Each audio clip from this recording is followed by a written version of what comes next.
ఈరోజు రాజీవ్ గాంధీ గారిని కానీ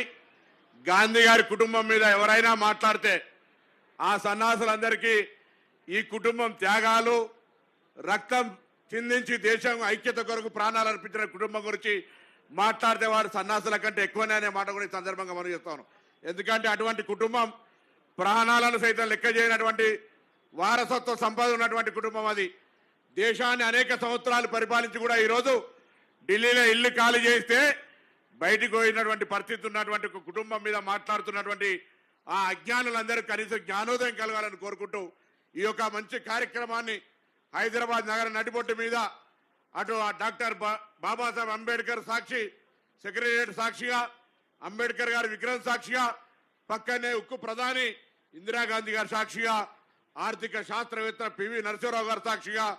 ఇక్కడ ఉన్నటువంటి అనేక మంది సాక్షిగా ఈరోజు విగ్రహాన్ని ఆవిష్కరించారు.